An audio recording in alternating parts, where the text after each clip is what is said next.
Sorry about that. I apologize. I just realized I didn't hit the unmute button. Let's go. That's how you start the show, buddies.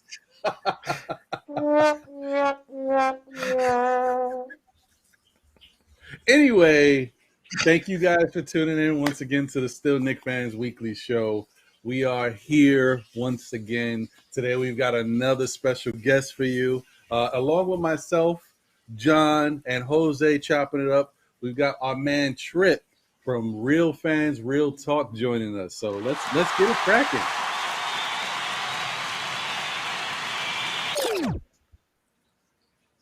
What's going on, Ron? How are you, my friend? I'm good, man. I'm really excited to be here once again. We got to remember to hit that unmute. Unmute. Oh, yeah. I'm like, what the heck? Man. It's been a busy day. It's been Still Knick Fans all day, man. It's been all crazy. Day. It's been crazy. From the start. Yeah, from the start. And hopefully, guys, I hope you guys were able to, if you're interested in a lot of what's happening with the NBA draft, if you tuned in earlier today, at 4 o'clock, we had a special International Gym show, but you can watch it on the replay. Just more and more draft coverage. We're trying to hit you guys with as much as we can. So definitely tune in if you haven't checked it out. It's pretty informative. There's some cool prospects in that show. So definitely check it out. And also, it's best time as ever. Once again, I want to reach out to everybody with sincere thanks. I know. Yep. See, now I don't have to speak for Jose and for John because we're here. Thank you guys for getting us to 1,000 subscribers. Yes, sir. Rhythm beats.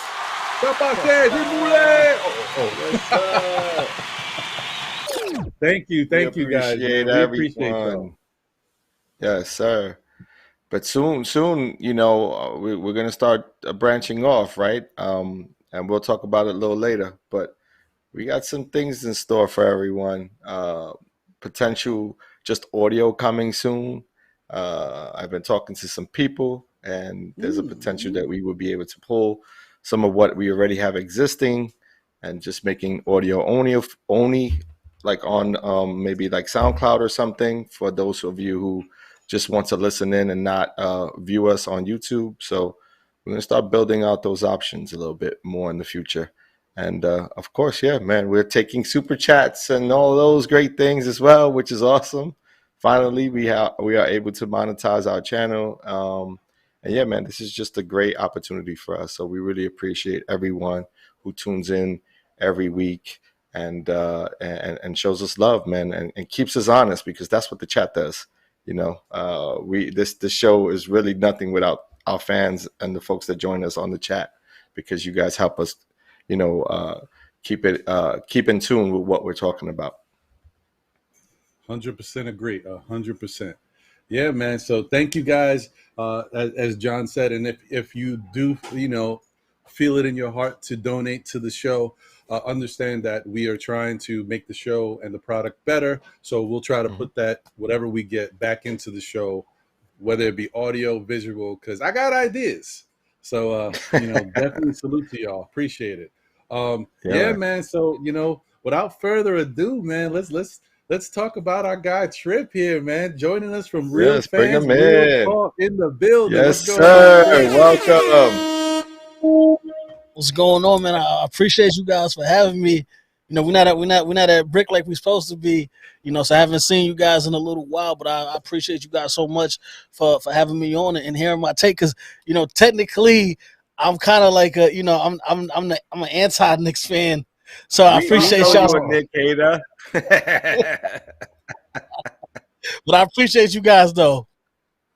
Yeah, man. Anything we can do, man, to support you guys and your show. It's an amazing show you guys have been on for quite some time. And you guys talk more than just basketball, so I think it's important to have you guys on. I know you and your compadre Eric. You guys do a great show. Y'all speak on everything. Y'all probably talking hockey right now because the Rangers are up, 2-1 in the series. So I know there's a lot to talk about. There's also Mets and Yankees both doing well. And then there's, of course, our Giants and New York Jets. They went through their draft, and I know you guys are football heavy, because I remember winning, your, we go through this almost every other year, Fantasy sports king right here. Oh boy. You know I wanted the year after you. I bet you did. I retire. That Trip takes it. I see. Yeah, man. Well, definitely. It's a special thing to have you here, Trip. Thank you. This is actually kind of a long time coming, because we had Eric on a while ago, and things got crazy and busy and schedules and stuff, so we didn't get a chance to get you on last time in season 1. But we're here in season 2. Now we got you here, and eventually we'll get both of you here to see that dynamic in action. Absolutely. Anything you want to share about your show currently, and like what you got going on currently, and give the viewers sort of input on your show and what's it about? Yeah, man. We Real Fans, Real Talk. We are on. I mean, I wish we were still live on Thursday nights, but the show still airs on Thursdays from 8 to 9 p.m. on Verizon 43 over at Brick. We got a lot of stuff going on for the summer. We'll be back out on, usually during the summertime, we make our street ball run. So we're between Rucker, Orchard Beach, Dykeman, Gersh over in Brooklyn. So we trying to like move around. We got a couple of really cool guests coming up, a couple of WNBA players that's gonna be rocking out with us over the summer as well. So, just make sure you guys stay tuned, man. Follow us on all our social media, and just so you can stay in the loop. Definitely. That's dope, man. That's what's up. Who are one of those street ball legends that are currently, that you are aware of, is still playing in these leagues that you're a fan of? Well, you know what? Last summer we did a lot with the Basketball Beauties League. So they were in they played in Rucker. They have a New York, they have Cali. I feel there's one more state, but we have had her on the show before. She was actually co-MVP of the Basketball Beauties League this summer. Nikki Avery. She just came back from playing overseas in Poland this year. So Nikki Avery, that's my favorite. She's like one of the top female point guards in the city. So she'd be my favorite. Dope. Well, shout out to all the females, doing it big, playing, b-ball, keeping it 100. They don't get the respect that they need to have in this, in just any league, to be honest, and they don't get the kind of viewership they should be getting. So shout out to all the ladies playing basketball and doing their thing. And not only that, now they're opening the doors for coaches in the NBA. So shout out to all those NBA coaches that are not only in the front side or just coaching on the bench, but those of you who are, doing stuff in the front office too. Shout out to all of the, women out there doing their thing. Facts. Agreed. Yeah, man. Yeah. So let's get right into it, Ron. Being that you are you cover different topics on your show, what do you think about the current NBA Finals and how things are shaping up? It's kind of interesting to see. Boston, took that first game, and then now the Warriors came back in convincing fashion. What do you think about the series so far? First of all, let me say this. I don't rock with either one of the teams that's in the finals right now. So, I'm just going – so now I can actually give an unbiased opinion because I'm not going for either one of these teams. I think we're going to have a long series. I really do. I believe Jason Tatum and Jaylen Brown this year are going to ascend to superstar status at the end of this playoff run that they're going on. The fact that they were able to go in and steal game one, though, when everyone was kind of leaning towards Golden State as the heavy favorite, I was hearing a lot of Golden State in 5. But the fact that they were able to go in and win game one the way they did and to come back, I like the Celtics' chances in the series. They're gonna have to tweak some things though. A lot of turnovers in game 2. It's possible they could have went up 2-0 in this series if they weren't turning over the ball so much so early. But and then on the other side of that, Golden State. I mean, what can you not say about Steph Curry? One of the greatest of all time. I got him, I think, around like in my top 15 all time. But I do feel like another ring and possibly a Finals MVP would push him into the top 10 for me personally. I'm hoping we can get Klay Thompson back. Obviously, I know he's playing, but we haven't seen Game 6 Klay on a consistent basis yet in this playoffs.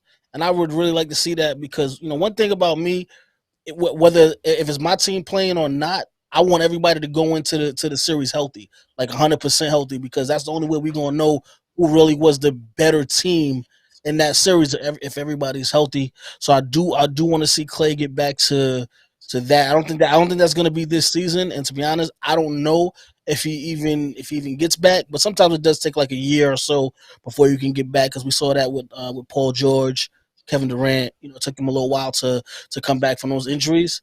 Yeah, and the only other thing I would say is, Draymond, he still pisses me off with he just does too much.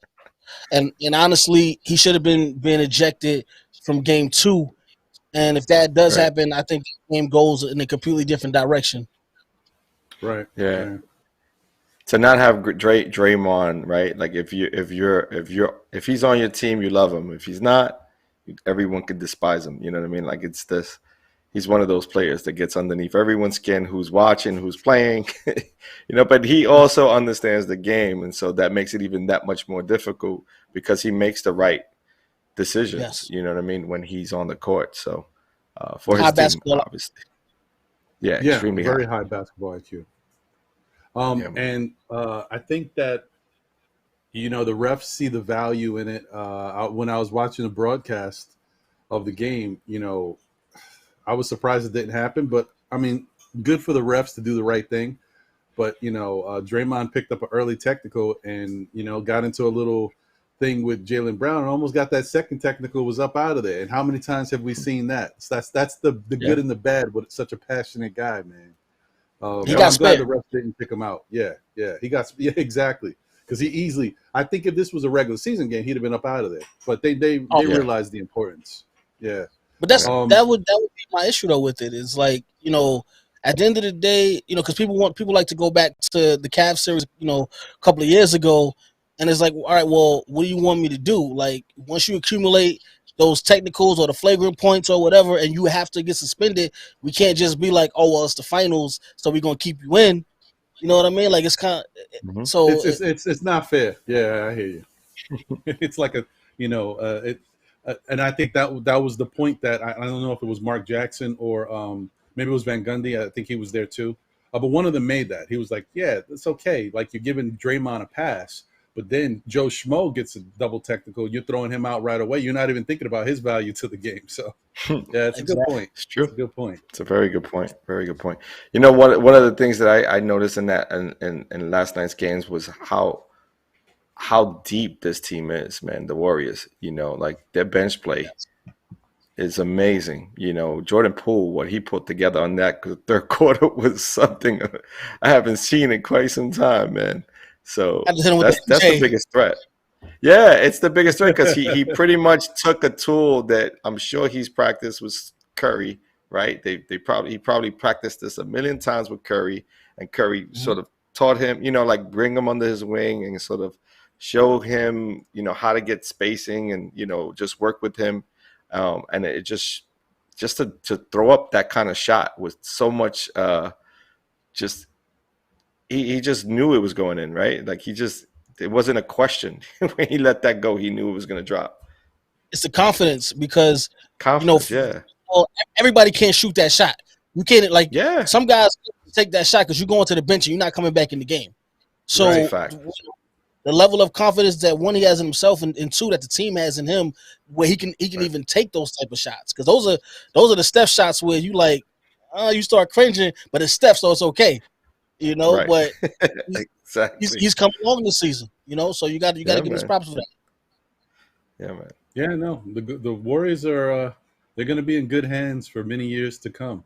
Whether or not they're able to sustain that winning culture is another thing. But they've got some really good pieces on there. So the changing of the guard, if say you had to replace a Steph, not that you can, but a Steph or a Clay, Jordan Poole is a nice type of replacement. But when you lose both of them, when they get to that age, then that's when the Warriors going to have to retool and figure out what their identity is. But they still got Wiseman right now. Who's not playing this season. But do they? Do they though?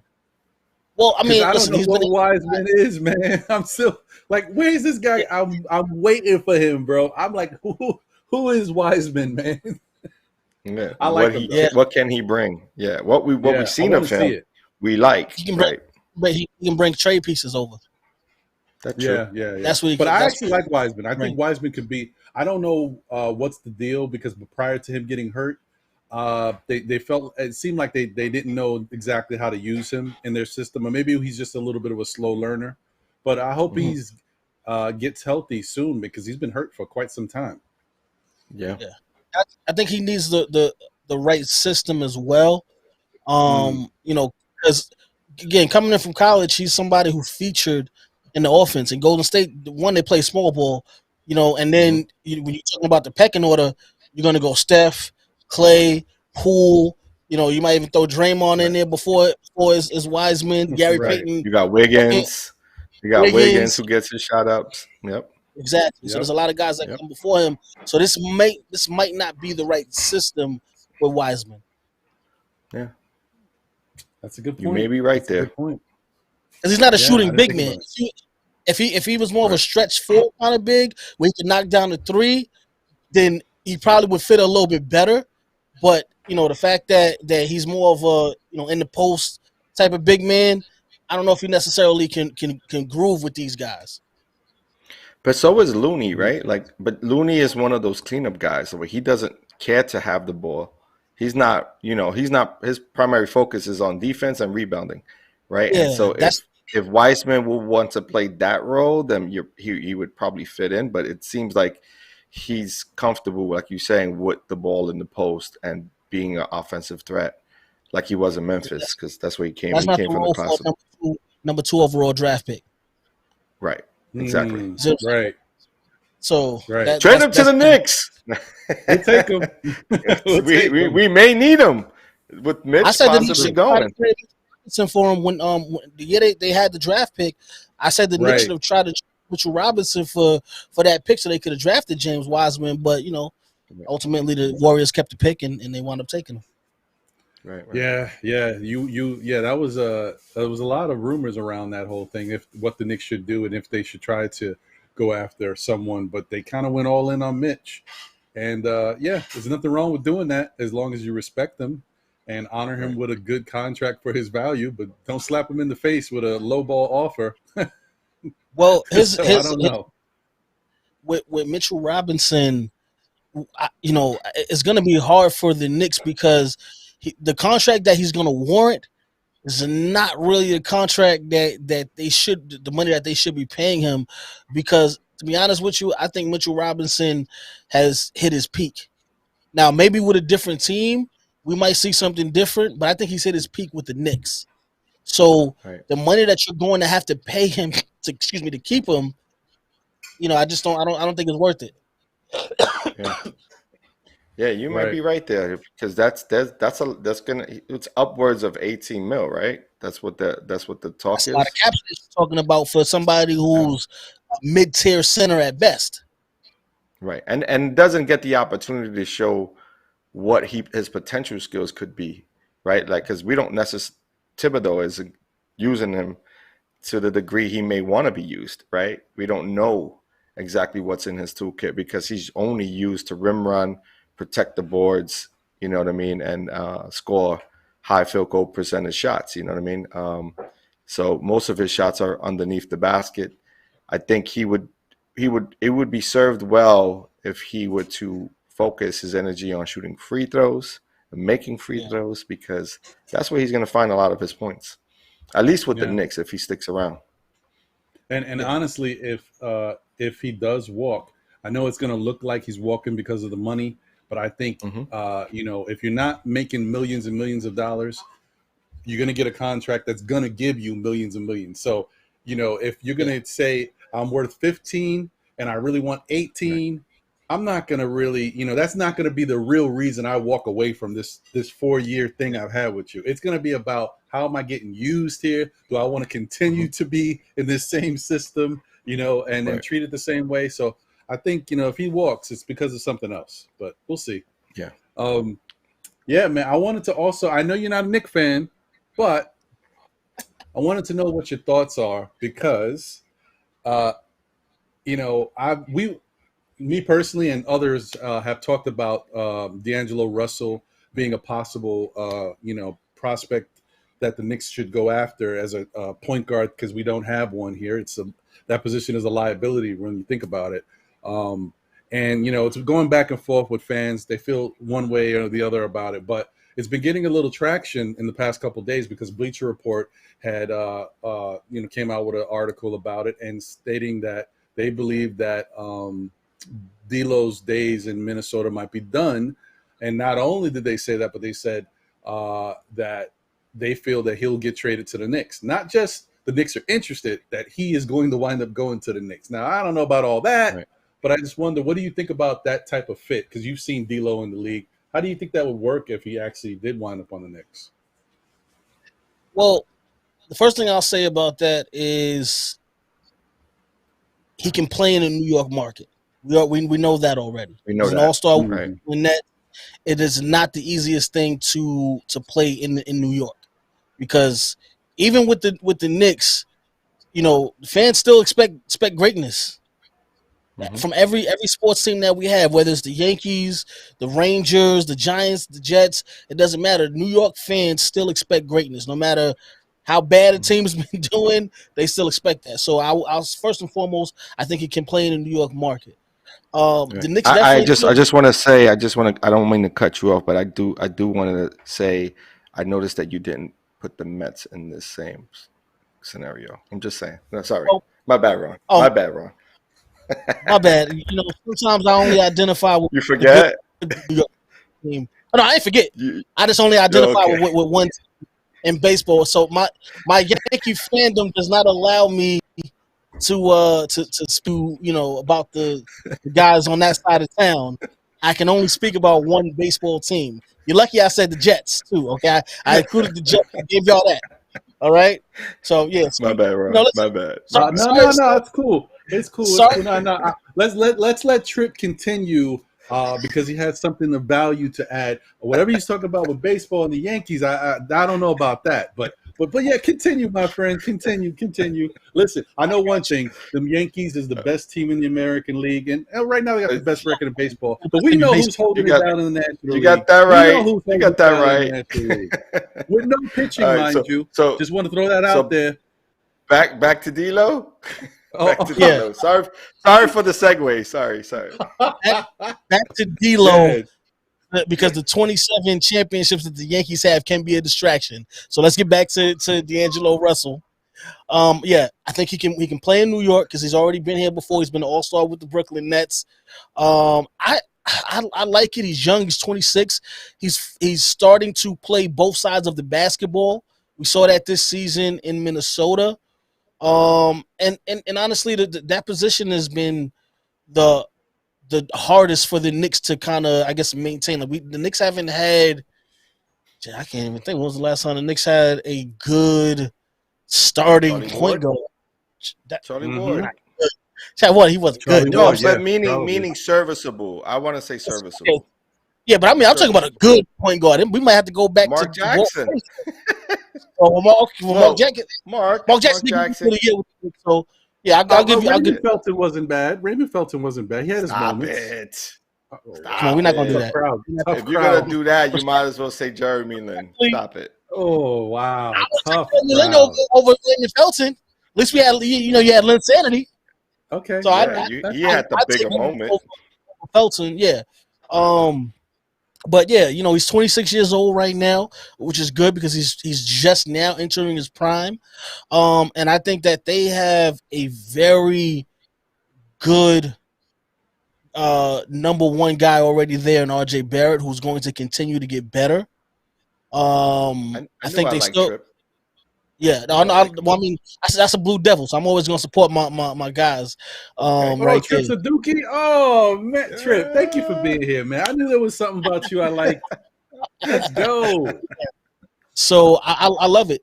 He can shoot the basketball, which is something they need. He can run the offense for you, plays a little bit of defense. So I think him and RJ is good because, one, a lot of times you need that point guard that can actually shoot.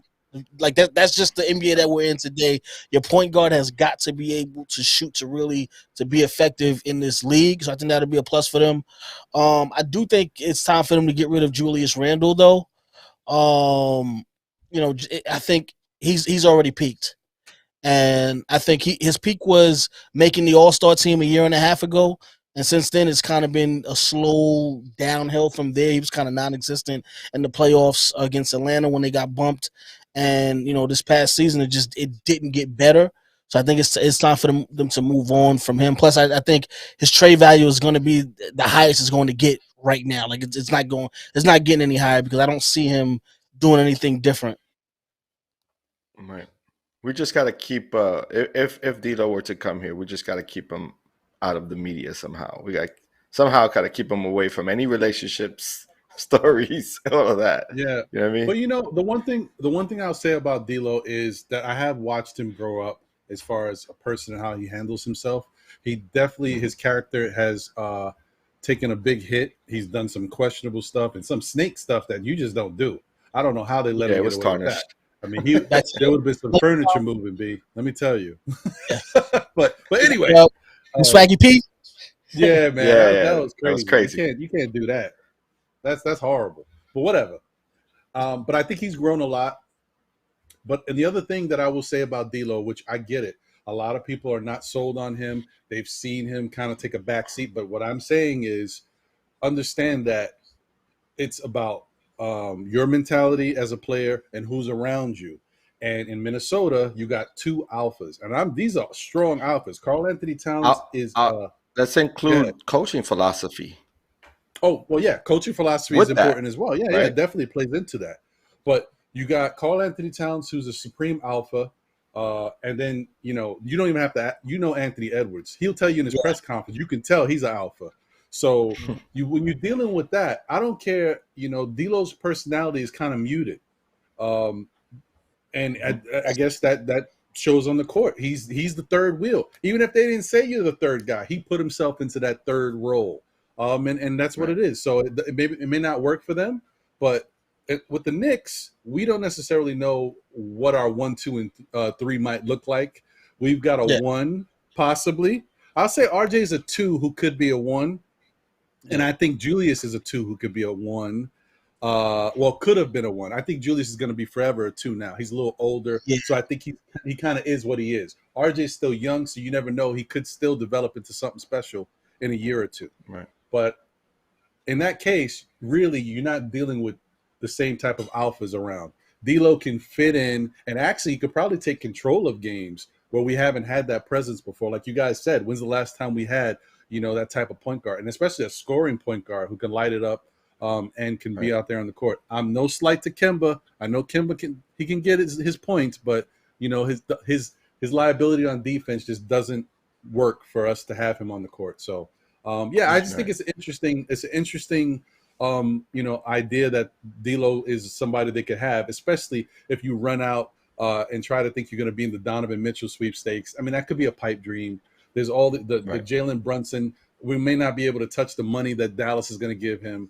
And then you're hoping that you might be able to draft a stud point guard, which there aren't that many in the draft where you're drafting, unless you're able to move up. You might be able to get Jaden Ivey. We don't know. So it's like Knicks don't have a lot of options when you think about it. So I just think we should be open-minded, guys. A little open-minded. They're going to have to make a trade because it's so crazy because New York is still the mecca of basketball. It's still the franchise that's worth the most money in the NBA, and you still can't get superstars to come here. So they're gonna have to make a trade for somebody. I think that's the only way. I think they were on a good course. The year when the year Julius Randle made the All-Star team, I think had they come back this past season and at least maintained that, they probably could have got a superstar to come there this coming season. But the fact that they regressed, it just makes that harder for guys that want to go there. Because when I'm looking at it, and I'm like, yeah, you know, this is New York, the biggest city, the biggest market. We're going to get a lot of money in New York.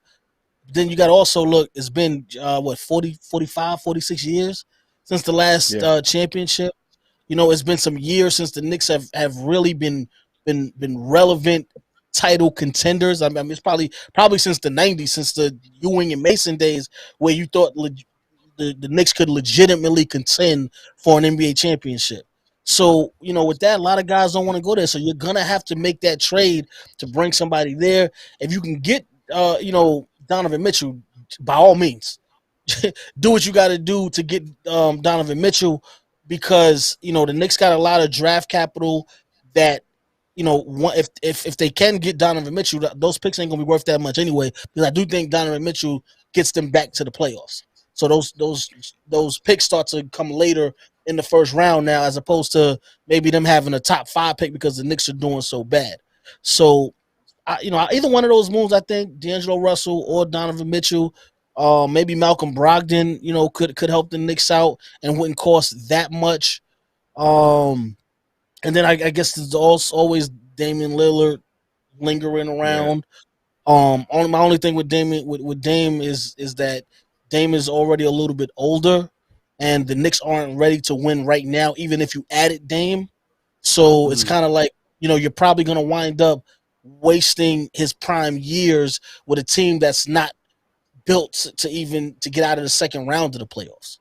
So that would be my only concern with Dame. But any one of the other guys, the younger cats to come in, yeah, by all means, go for it, because you need that. But are you trading away Barrett for that Donovan Mitchell? Yeah. I'm not trading away RJ Barrett for anybody. To say, well, I'm not gonna say for anybody, but not for any of those guys. Like, if I trade on RJ Barrett, it's gonna be for a superstar, because I think that kid has so much potential that he hasn't been able to scratch yet, because the Knicks as a whole are so bad. He's the one bright side from the Knicks. He's consistent. I mean, how many games this season did he ball out 25, 30 points a night? You know what I mean? Like, he can do that for you, but the Knicks are just so bad. It's just like, when the team is bad, everybody kind of look bad. Don't even matter. Yeah. Well, you know, the only thing that hurts RJ, and it especially this year, is just his volume of shots.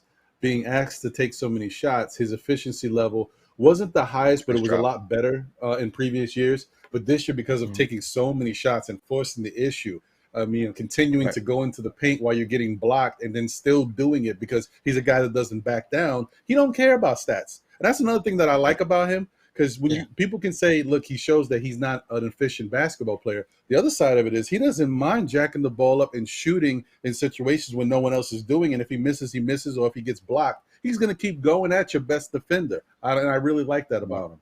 And not to mention, he started the season off not being the number one, right? It was right. The ball was. I mean, basically, the offense was ran through for most of the first half of the season, and it wasn't until late in the second half of the season when they actually changed the role of RJ and allowed RJ to be the number one, which then you started to see the progression of his game. You know what I mean? And his efficiency second half was a lot better than what it was in the first half of the season. Yeah. That I would agree with. And on the defensive side, he's gotten so much better from his rookie year to where he is now. That's one thing I do respect about Tibbs, is because I think I got to attribute a lot of that to Tibbs and his coaching style that's got RJ Barrett playing both sides of the ball right now. So I think, I was watching an interview with Fat Joe earlier today, and he was one of the things he was saying was, the reason a lot of people can't be successful is because they don't know how to play their role, right? So I might look at myself as I'm the best player on this team, but sometimes you still got to take the back seat. We saw Dwayne Wade have a team in Miami and have LeBron come, and he says, you know what, LeBron, you could take that. Go ahead. Right. You lead the way. We saw Golden State have Steph Curry coming off a back-to-back MVP, 73-win team, say, all right, Kevin Durant, you coming over? You know what? You go ahead and be that guy. I'm a back you up, and we're going to win this thing. So I think, guys have to, you know what I mean? Like, guys got to be comfortable playing their role, and it might not always be the guy. Right. Yeah, I mean, and on our show, we have the same situation. Jose allowed us to come in, and he was like, you guys do your thing.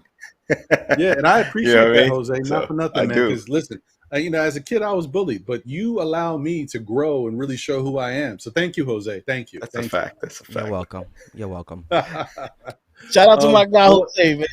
Yeah. I want to take this quick opportunity to say once again, what's up, and salute to the chat. We got a couple super chats I want to get to real quick. But first off, shout out to Geraldine McIver, Quality Jumper, Clutch BBall TV, my guy Noah. You know what, Noah? We got to get you back up here. We had you up here last season. We got to get you back up here this season. Angel Torres, Big Shiesty, Nice in the building. What's going on? My man Paris Duggar, Manchild, Knicks 100, Sherman George, East Blue Drew, my man Cully in the building. Let's see, Don P is here, Jack City. I just want to make sure I get to everybody. Lewis Wilkinson, appreciate you. Pudge Nice is in the building. What's going on, brother? Nick Yak is in the building. What's good? And then I also want to give a special shout out to my man Walter Blackman Jr. Thank you for the generous super chat. We appreciate it. We appreciate you. And I thank you for rocking with us, man.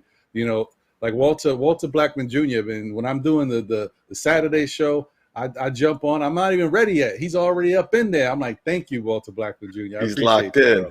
Yeah, he locked in. And also, special shout out to another generous super chat from No Way Jose 1022. This guy is good. He says, I like Trip. Follow his social. Yeah, that's a fact. Appreciate you, my brother. Appreciate you. Hold up.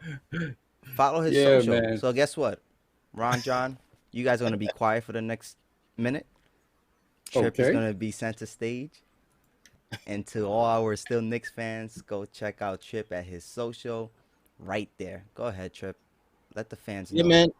Follow me at TripYoung_RFRT. And you can follow the show at Real Fan Talk. Like I said, we on the air every Thursday on Verizon 43. You can watch us if you're in the New York City area, but if not, you can watch on the website realfansrealtalk.com. Just click that red button on the homepage. You can watch from anywhere in the world on Thursday nights, man. We ain't going nowhere.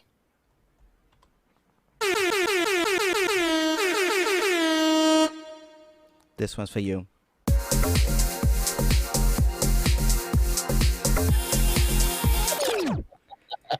All right. I guess I got to, let you guys go back to your show. So here you go. Thank you, Jose. See, we weren't lying. You see how Jose just came in, deboed the show, and he allows us to talk to you guys. If he don't say it's okay, it don't happen. Right. Thank you. He is what makes this happen. That's right. He is the little engine that could and keeps the train going. Right. So being that we were talking about Donovan Mitchell, it's a good segue because and shout out to Visions and Knicks fans Brasil. Victor in the building. What's going on? Sir. There's been a lot of talk right now because Quinn Snyder is apparently stepping down from the Utah Jazz, and we all know that we got Johnny Bryant from Utah, and he spent a lot of years there learning how to coach, cultivating his coaching talent and understanding players in the league, and it looks like he is a candidate for the position of head coach. First off, what do you guys think? Do you think he's ready to be a head coach? And if he leaves and takes that job, is that it for our idea of even trying to talk about getting or acquiring Donovan Mitchell? Because it could be tough to get him if Johnny Bryant's going over there and they have such a good relationship. Let me start with John. What do you think, John? Yeah, I think that's actually what what could potentially happen right there. You know what I mean? His relationship with the Knicks goes but so far. Again, his dad is in, he's in the realm of baseball, right? So, yeah, he's an athlete, and those sort of coincide, but not really. The NBA is its own thing. So, his relationships with coaches like the ones that he's played with, over time, the ones he's trained with, Johnny Bryant being one of those who, he's worked with. Those relationships are important. So I would say that he would stay in Utah if that's the case, especially if he's getting the head coaching position. So yeah, I mean, that's going to be a loss for the New York Knicks, that's for sure. But there is nothing that's really going to move the needle for the Knicks regardless, right? Like, we don't necessarily know. We can make that happen, that a trade happen with Utah to bring Mitchell here. So it's almost like we're hoping for something to take place that may not ever take place. So if he decides to move on, that's fine. At least that closes the chapter, and it closes the chapter for us as hoping that the Knicks will go in a different direction, because right now everyone wants Tibbs to lose his job and have Johnny Bryant take over the job. So, it could potentially become a win-win if Johnny Bryant moves on, because, the fanfare that we have in New York is just, something we don't necessarily can control. So people are going to want to see movement there. So allow Tibbs to have that space to build what he plans to build. Give him that, what he said, 5 years, right? He's got the 5-year deal. So allow him to work through his 4 years. And on that 5th year, if things ain't going the way it's expected, then move on from him. Mm-hmm. What do you think about that, Trip? I mean, again, I'm the anti-Knicks fan on the program, so anything that makes y'all worse, I'm actually in favor of. No, man, listen, no, in all seriousness, though, I mean, this is a guy who spent a lot of time coaching or as an assistant coach in Utah. I don't think that he's the difference and whether or not Donovan Mitchell stays or goes, because I just feel like at this point, one of either Donovan Mitchell or Rudy Gobert has to go in order for this team to kind of progress. We have every season there's regular season great teams, right? We get 2 or 3 regular season great teams. They shoot through the standings. They finish in the top 4, and then come playoff time, they're going by the second round of the playoffs, right? Unfortunately, Utah is one of those teams, and people think, they finish well, but what happens is people forget that during the season you play everybody, and there's way more bad teams than there are good teams. So when you're playing, bad team, when you play the Kings 4 times, in the year, most likely you're gonna beat up on them 4 times in the year when you play those lesser teams. So Utah is unfortunately one of those teams. They get to the playoffs, they don't make it out, and there's we've been hearing about the tension between Gobert and Donovan Mitchell for the past 2-3 seasons now. I think probably going back to when COVID first hit. It was there was a whole big thing. Now obviously we're not in the behind the scenes in Utah, so we don't know all the details to everything and just how either good or bad their relationship is, and can it even be fixed. But I just think with the roster as it is, they're not going past that second round of the playoffs. So something has to happen. Obviously they would like to keep both of those guys, because although Rudy Gobert is not the offensive powerhouse, as maybe a Joel Embiid or a Joe, or something like that, he's still probably the best defensive center in basketball. And if you have the right pieces around him, it can work. But I think that they need a solid number 2 guy to go along with Donovan Mitchell, a bigger wing player to go along with them. Because again, Donovan Mitchell was, I think, 6'2", 6'3", I'm not mistaken. 6'3", yeah, 6'2", 6'3", yeah, something like that. So he's a relatively small guard, and then they don't have that that real 1-2 punch. Because again, although Gobert can probably block everybody's shot in the league, he's them 10, 12 points he's going to give you a game. Maybe it's not going to be enough.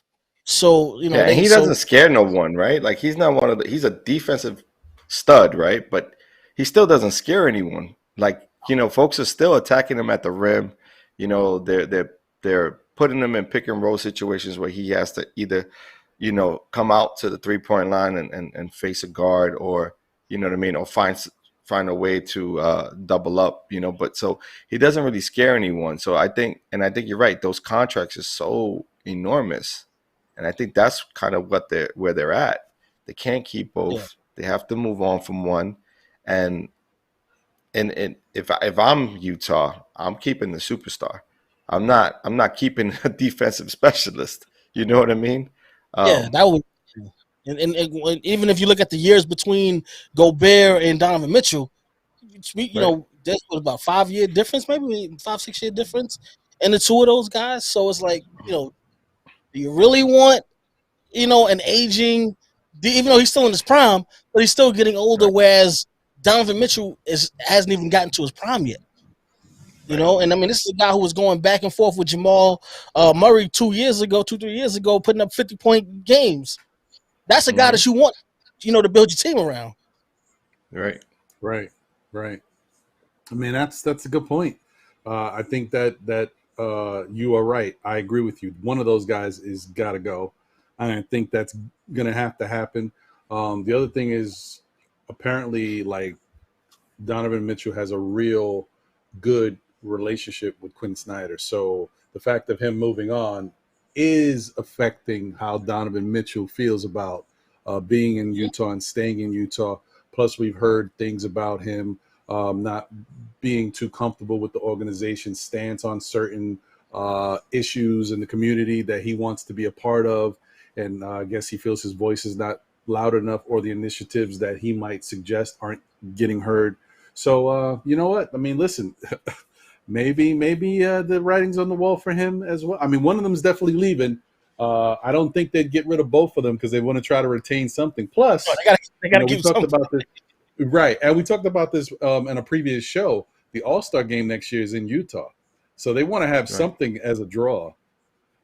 Well, that's a tough one, because if you trade one of those guys at the beginning of the season, that's going to be crazy, and then to do it right around the All-Star break, that's a tough one too, man. I think what's interesting. I don't like, he's not a restricted free agent. Like, he's not in his final year, right? Donovan, he wouldn't be coming up on his final year, right? No, contract. So he would have to pull out some sort of thing where he's forcing his way out, but that will be against every bargaining agreement that they've put forth. You know what I mean? So I don't necessarily see that even happening. You know what I mean?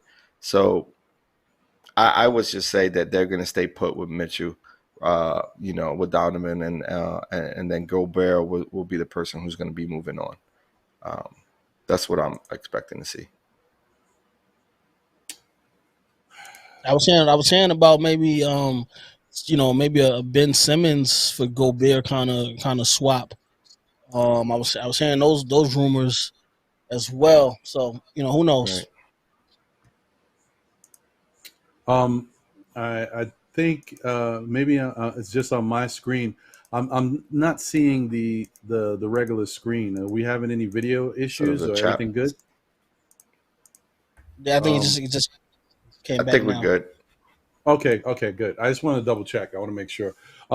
So the other thing that I was going to say is that I failed to mention, and I just throw that out there with regards to DeAngelo Russell. The other thing is he's an expiring contract, guys. So keep that in mind. That's another. Well, DeAngelo, right. Yeah, if you trade for him, things don't work out. That's it. Money comes off the books. You move on. But on the flip side, if it works out, then you can renegotiate with him. Maybe he shows that he's worth the money, and okay, now you got a piece to work with. So I think this is another thing to think about, that it's not such a bad idea moving forward. The D'Lo move is a positive move regardless, right? Yeah, because you get young, you get young enough where there's a future potential there, and even if you decide to move away from Randall, you have a go-to number one, number two option, right? You don't know necessarily who's going to be the 1 or 2 with him or RJ, but you know that he's fully capable of taking over a team and taking over that leadership. Not only that, you match him up with a return of Rose, if healthy, that can maximize his Rose potential coming off the bench. You're not asking him to play so many minutes. You're not asking him to do so much. He could just stay as a second team offense, run that second team. But I agree with you, Trip. You at some point the Knicks have to create a trade in order to create room, because not only are we trying to bring in a draft pick, but we need wing players. We need guys who can put the ball in the bucket.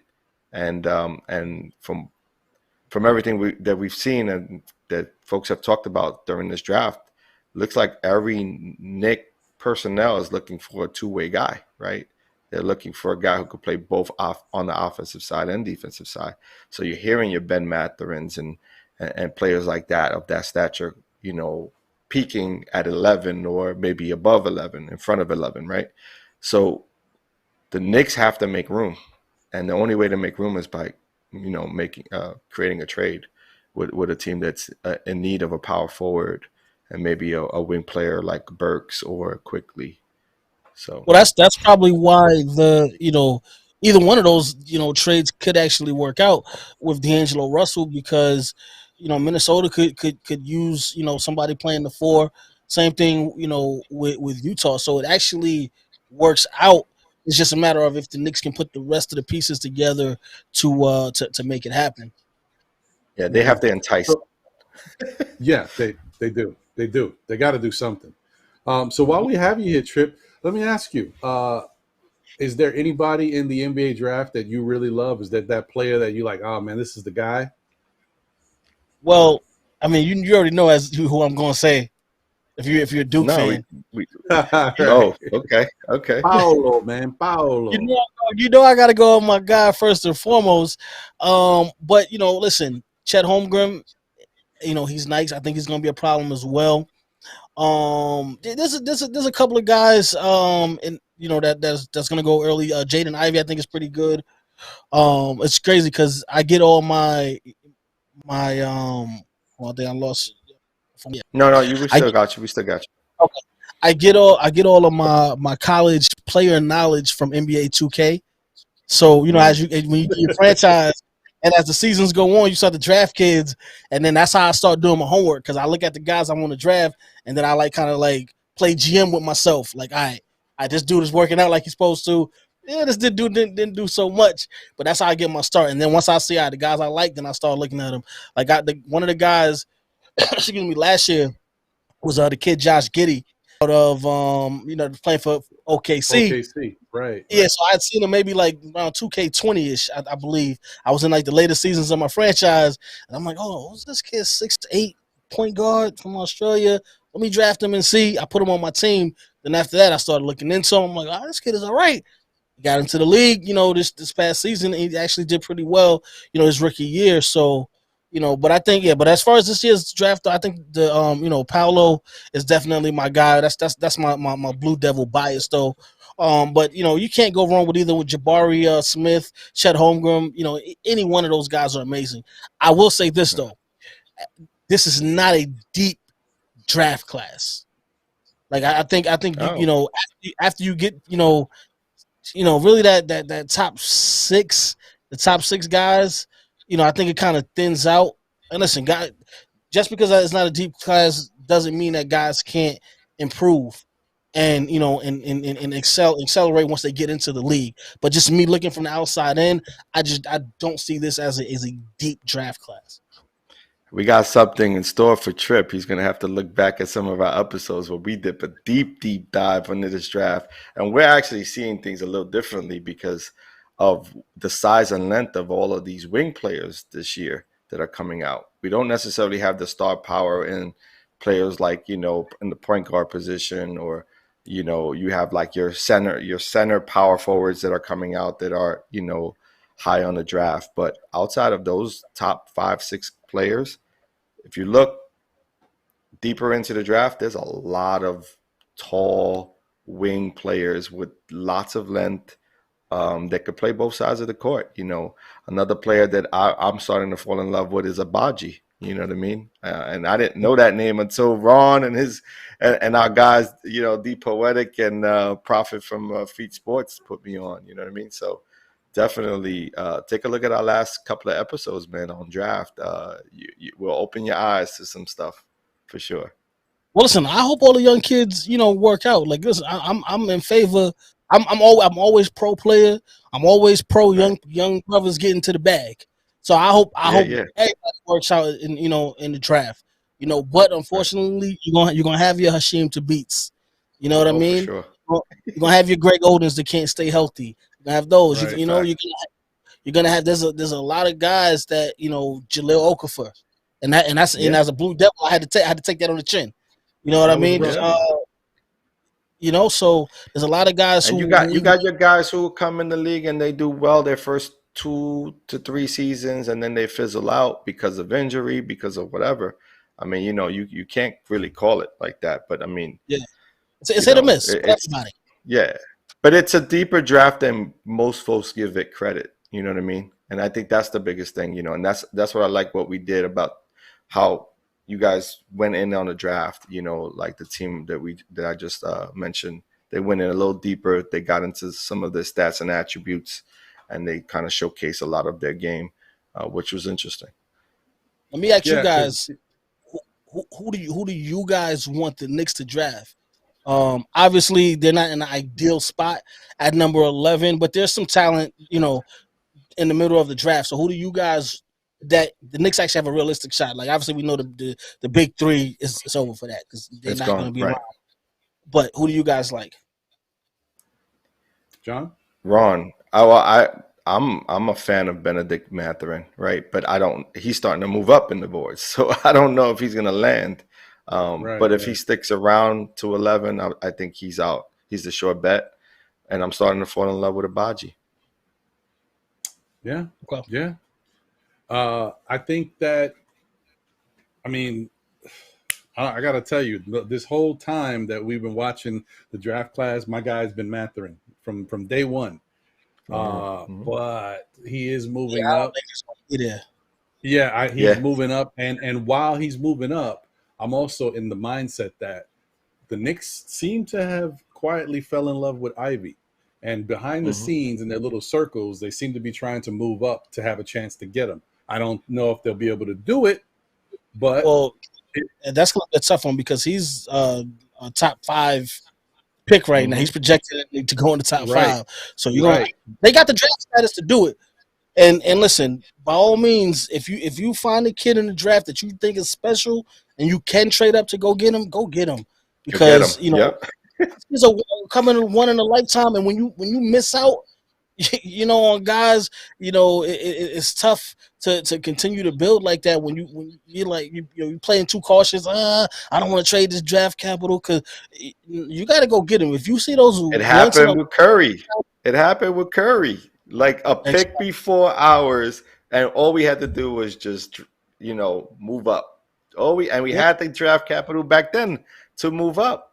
And even D'Antoni's talked about it in JJ Redick's, I forget that podcast, the name of that podcast that he does, but he spoke about it. Like they all signs were that they were going to get Curry. They were drafting Curry. They were going to move up. They decided not to because the word that they got was that he was going to fall to them. And right before their pick, he got swept up by the Warriors. Yeah, that's what happens. You snooze, you lose. And the Knicks have and it was all a lot. Oh yeah, and it was all because of what was it? What was the guard's name? Ellis? Was it Ellis who was playing for them? What was that guard's name? Oh, who was that? Monte Ellis. Yeah, it was Monte Ellis. Yeah, it was Monte Ellis, and that was the reason for them, getting the word that Golden State wasn't going in that direction. Because I think the year prior, Ellis was like an all-star. Right. Yeah. We saw how that worked out. Man. That was a tough one. Yeah, I think you're correct. And the other thing is, we don't know what next year is going to bring, and hopefully the Knicks are not back in these same situations. So to say let's not put all our chips in one basket and go out and get this guy now and think that next year's draft is going to be that much better. We don't know if the Knicks are going to be there. And we've already, Knicks have proven they're not good at tanking. So they always like to win games at the end to mess up their chances. So yeah, one job. Get the guy now. Yeah, exactly. I would go get the guy now. If you can get him, get him. The chance for the Knicks to move up to 4 with Sacramento is a possibility. You'd have to give up some stuff to get there, but it's a possibility. Yeah. But the thing is, you may move up to 4, and this is a real scenario, and Ivy goes at 3. But your consolation, so this is why it's not such a bad idea. It may not be the fit you were looking. Your consolation is you're going to wind up with either Chet, Banchero, or Jabari Smith. One of those guys would have to drop. Oh, you think Paolo's going first? I think Paolo should go first. Oh, okay. Oh, yeah.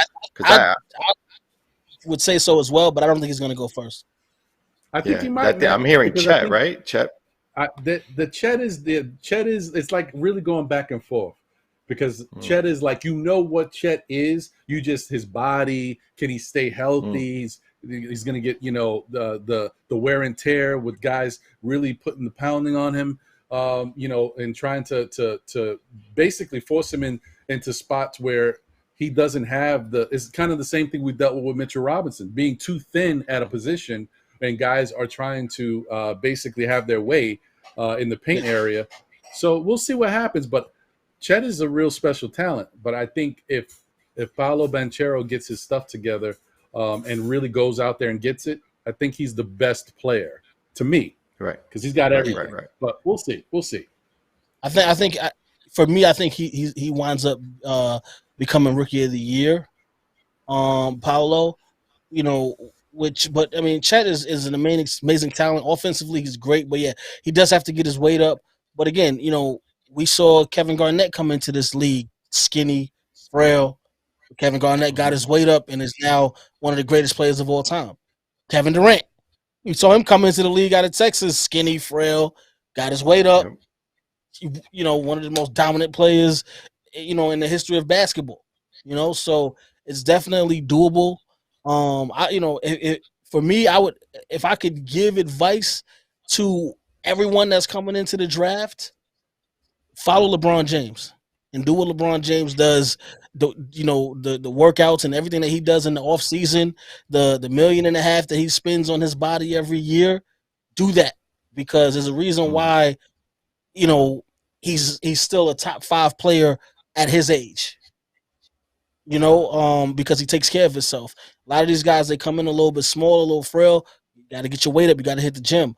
Look at the difference between Giannis when he first came in to Giannis right now. Giannis is brolic right now. And guess what? He's got a championship. He's got a Finals MVP. He's got MVP. He's got Defensive Player of the Year. He got his weight up. He got his shape. He did what he had to do. So, definitely, the young guys can definitely come in and do what we believe they can do. But, it's also the extra work that you're going to put in the offseason as well to get your body to where it needs to be. So because now we're talking about you playing, everybody's a grown man. This ain't no kids no more. We're talking about grown men. You imagine Chet Holmgren at 7 foot trying to go head to head with Joel Embiid? It ain't gonna happen right away. It's not gonna work. So which is why I say most of these big men are not centers; they're power forwards, right? So, they're not really playing the same sort of position. They're playing sort of out of the so-called, height position where, back in the day, those were considered centers. Now they're considered to be small forwards. You know what I mean? So, they're going to be playing a lot differently than they are. They're going to play more to their game. And hopefully that allowed them to be, have more longevity in the league. But yeah, man, it's going to be interesting to see. I'm looking forward to when that whole, once the draft is over, I want to be able to sit with everyone and say, what's our thoughts? You know what I mean? Like, how did this turn out for us? Yeah. And hopefully I answered the question, but if the way I'm thinking right now, it's Jaden Ivey, Benedict Mathurin, and then Johnny Davis. So that's what I would like the Knicks to go out there and get, because regardless of if you feel like they're the best fits or not, those are dynamic players that give you something special that the Knicks are lacking. And I think all of those guys can get you buckets when you need buckets. And then the Knicks just have to make some moves, some changes. Other guys going to have to get off this team because we got too many not wings, but guard players. Because we do still need a dynamic wing outside of Cam Reddish, because we don't know if Cam, if it's going to work out here or not. And I like Cam too. Yeah, well, the other thing with Cam is, and unfortunately, being in Atlanta, they had a lot of wings too, so it was kind of hard to get minutes. And you get traded to New York, they got the same, issue pretty much, where they got a lot of guys that play the same, same position, so it's hard to even, get minutes. So they have a solid core of young guys, and I think they can build around RJ, between RJ and Quickly. Obi is really starting to show signs that he can be, that guy on the team. Maybe not the number one guy, but if Obi's your third guy on the team, that's a good thing for you. But whoever they do get, I will say this, because I don't think they're gonna get, I doubt they're gonna get one of the big three. If they do go after Jaden Ivey, one thing I will say, the Knicks, they need somebody that's box office too in New York. You need that. You need that flash at the Garden. Like, you need somebody like, we got Dennis. When the Knicks got Dennis Smith Jr., it was a little bit later, because obviously, he was in Dallas first, but he wasn't, when he got to New York, he wasn't really jumping out the gym like he had been doing, So I would love to see the Knicks get somebody just box office that can really have the Garden turned up. Because one thing I will say, even though I'm anti-Knicks, I go to the Garden a lot. Shout out to my guys at the Garden. They get me in the boardroom, and you get treated like a king in the boardroom. It's one of the best experiences that you will have going to a game. If you have not been to the boardroom at MSG and watched the game from the boardroom, it's all the top shelf liquor. It's all the best food that you're gonna get. You get some of the alumni, passing through and whatnot. So I would love to see that type of energy at the Garden. Right. I can't believe they let you in that door. You know what I mean?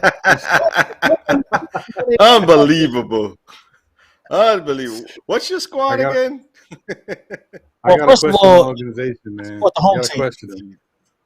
Jesus. Well, before we get up out of here, is what, Brooke, BK, you rocking with BK? Oh wait, man. Is that who you rocking with? Yeah, I'm from Brooklyn. You got to support the home team. But I will say this though, you really don't. Brooklyn is my. It's different. Like, being from Brooklyn, we're gonna rock with ours. But LeBron is also my guy. So technically, I'm under contract with the Lakers for another couple of years while LeBron was out there. Okay. Oh man! All right. I can't even believe this. I'm sorry. I'm gonna get through it. It's cool. I let you're a fellow Dookie, so it's okay. It's all right. He gets a pass, before we right? get up out of here, I gotta ask you, since you threw it out there, how you feeling about your Yankees, man? I'm gonna tell you right now, and y'all can quote me on this. Win a championship, baby. This how the season is gonna play out. It's gonna go. Aaron Judge gets the MVP. Yankees make it to the World Series. The Yankees win the World Series, and Aaron Judge is the World Series MVP. And just for you, I'm hoping that it's a Subway Series World Series, so that we can send those guys back to Queens for a whole year. Okay, all right. Listen, hey, you know what? Everybody's a dreamer these days. You know what? You're welcome to have yours too. Hey, at least I got you guys in the World Series. That I appreciate that. Thank you for that. Thank you for that. I think this year I've said the most positive things about the Mets I've ever said. We've been doing the show for 10 plus years. This year I've said the most positive things I've ever said in my life about the Mets. Okay, I mean, I will take that. Well, that's duly noted, though, right? It's a good sign. Hey, you know what the best sign is? Did I say it already? The fact that we in first place in the National League and our 2 starting ace pitchers are not even playing. I don't know if I said it, but that's a fact. Whatever. It's okay. It's all right. Listen. Listen. Bear with us. You should be proud. That's something to speak about. I mean, that's an achievement, man. Yes. If I'm speaking positively about the Mets, this season's like, and I'm talking about several different occasions. Like I had to really check myself. Like, yo, bro, what you doing? You talking about the Mets like this? Like all so. Y'all are definitely doing something right. I said, them bringing Matt Scherzer was the move of the off season. I thought that was right. I wanted the Yankees to get him. So I thought you guys had the move of the off season. You guys got a lot of young talent to go with some of those veterans. Only thing is, I think, and this is every team, because the Yankees deal with it as well. I think what's going to dictate is the health, and that's it. Yep. Guys got to be healthy going into the playoffs. That's it. Yeah, no, I agree. Bottom line. Well, look at Manchild, the Blue Jays, baby. But listen, if you don't get out of the Blue Jays to root for. The Blue Jays, man, that's a tough team. I don't support that. Manchild, I understand. I appreciate you, but we don't doing that. It's all on the outside looking in, Manchild. So go Blue Jays. Wow. Yeah, man. So that's dope, bro. I'm definitely happy we could have you here. It's been fun to chop it up with you finally. These guys know you, so they get this. This is my first time experiencing how much trip is a trip. So thank you for being here, brother. I appreciate you guys. I appreciate that, man. Oh yeah, no, definitely. Before we get out of here, Trip, is there anything that any final words you have? Anything you want to shout out? Anything you're working on with the channel or with the show? Just just stay focused. We got a lot of things coming up. We actually, we getting ready to actually shoot a movie next month. Through the production company that produces Real Fans Real Talk. So we got a lot of big things on the horizon. We got some guests that you guys are really going to enjoy, that'll be coming on the show over the summer as well. So just stay tuned, man. Stay locked in with us. One of the things, and the reason I say we ain't going nowhere is because when we had the legend DJ Ralph McDaniels rocking with us, he told that to the fans. He said they ain't going nowhere, and we still here, and it's going on 11 years right now. We still here, moving and grooving. So just stay locked in with us because we got some stuff. That's dope.